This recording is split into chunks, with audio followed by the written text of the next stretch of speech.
I think, Jamie, and a group of CEOs that work in the industry, we all look back at what went right and went wrong in the late 2006, 7, 8 as a crisis built up and what had. And so adding capital, adding liquidity, simplifying your company, focused on what the core purpose is, those are all good things. And the CEOs who run these companies, large, medium-sized, or big, all believe in that. And so what we're not saying is let's go back to where we can have these problems of people outside our industry that are doing things that then the industry has to clean up. Let's go back to doing it. We made those changes a long time ago, and I think, so there's a lot of debate about what the right course forward is, but the clear thing is let's be careful about it because we're self-interested as an industry. We have a obligation through the FDIC to pay the costs to clean up, and so we want reasonable regulation, and we think it's appropriate. So we're not expecting a wholesale change in the regulation, yet your stock is up 29% since the election, a meteoric rise in such a short space of time.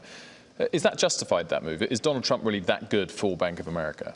Well, I think if you think about two parts in time, one is in the lead up to the election. If you take our third quarter results and you saw the fundamentals coming through for another quarter, the expenses continue to be managed down, the revenues lifting, the activity coming through, and the issues in the past that had cut up our earnings, some all behind us. And so I think that was a good base. And we were up almost 8–10% leading into the election. And the election then basically focused people on a few things. Faster growth, that's good for Bank of America.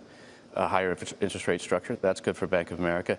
And then investors in particular were skeptical of the issue that every time we think our industry had crossed the regulatory threshold, got to the hurdle rates on capital, built the liquidity, that there was another burden hurdle placed in front of them. And I think the investors have been responding thinking that won't happen with as much volume as before. And therefore, we can start to get to the capital and release it back to the shareholders and make more loans and help drive that economy. So if you think about those types of things, it's no surprise that we've pushed up hard. There's one other area which I think has perhaps been less spoken about in the last couple of weeks, but I've heard a lot today here at the conference, which is the prospect for more M&A, particularly when you consider the chance of foreign cash being brought back into the US. Is that something you're increasingly positive about, that we could see that pick up significantly next year?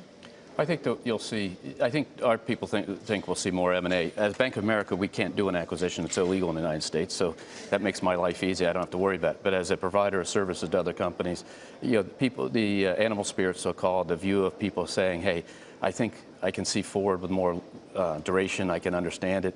And also, we're still in a low-growth environment. One of the ways M&A helps you is to consolidate companies and get synergies out of them in lower-growth environments. So even if growth picks up a little bit, the top-line growth, for big companies largely exceeding the GDP growth is hard. So therefore, they're going to be looking for ways to create more value for their shareholders. So I think that's absolutely right. And in our industry, in banking, the belief is things could move. It's not relevant to us as a principle.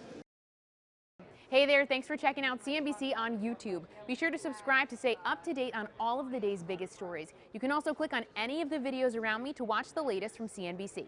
Thanks for watching.